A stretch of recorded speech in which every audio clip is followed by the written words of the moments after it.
আসসালামু আলাইকুম গাইস। আমাদের প্রিয় বড় লোকের আসলাম ভাই এখন দুর্নীতি করতে যাচ্ছেন।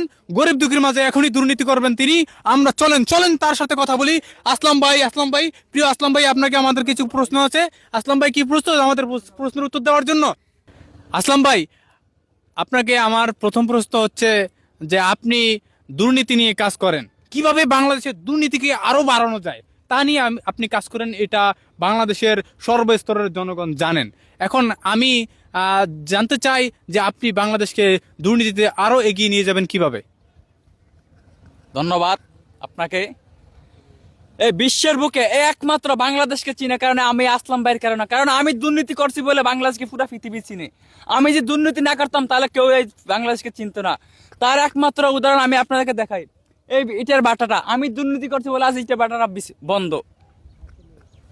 আচ্ছা, বুঝতে পারছি আসলাম ভাই, আপনি একটু শান্ত হন। আমরা বুঝছি আপনি একটু উত্তেজিত হয়ে গেছেন।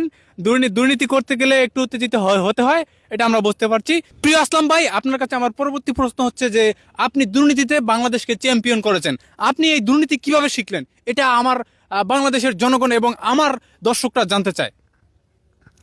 আমি গর্বের সাথে বলতে পারি আমি একমাত্র ব্যক্তি যা সিন্ডিকেট বিশ্ববিদ্যালয় থেকে পিএইচডি করে বাংলাদেশে এসেছি।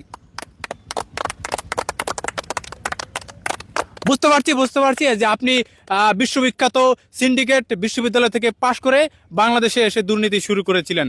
এখন আমার পরবর্তী প্রশ্ন হচ্ছে যে আপনি আপনার মার্কা কি? আসলে আপনার মার্কা সম্বন্ধে আমি একটু জানতে চাই। সবকিছুর প্রশ্নের উত্তর যে আমি নিজেই বলে, তা আমার নেতা কর্মীরা কি বলবে? তাদেরকে বলেন আমার প্রশ্নের উত্তর। আমার মার্কা কি? মুলা মুলা মুলা মুলা আসলাম ভাইয়ের মার্কা মুলা মার্কা আসলাম ভাইয়ের মার্কা মুলা মার্কা মুলা মার্কা। প্রিয় আসলাম ভাই, আপনার কাছে আমার আরেকটা প্রশ্ন আছে। এই বেটা, আমি আজকে আর কোনো প্রশ্ন উত্তর দিতে পারবো না। আমি এই মুহূর্তে আমার সংক্ষিপ্ত বক্তব্য শেষ করব। নিজের আখের গোছাবো, দেশের টাকা চিবাবো। দুর্নীতি জিন্দাবাদ।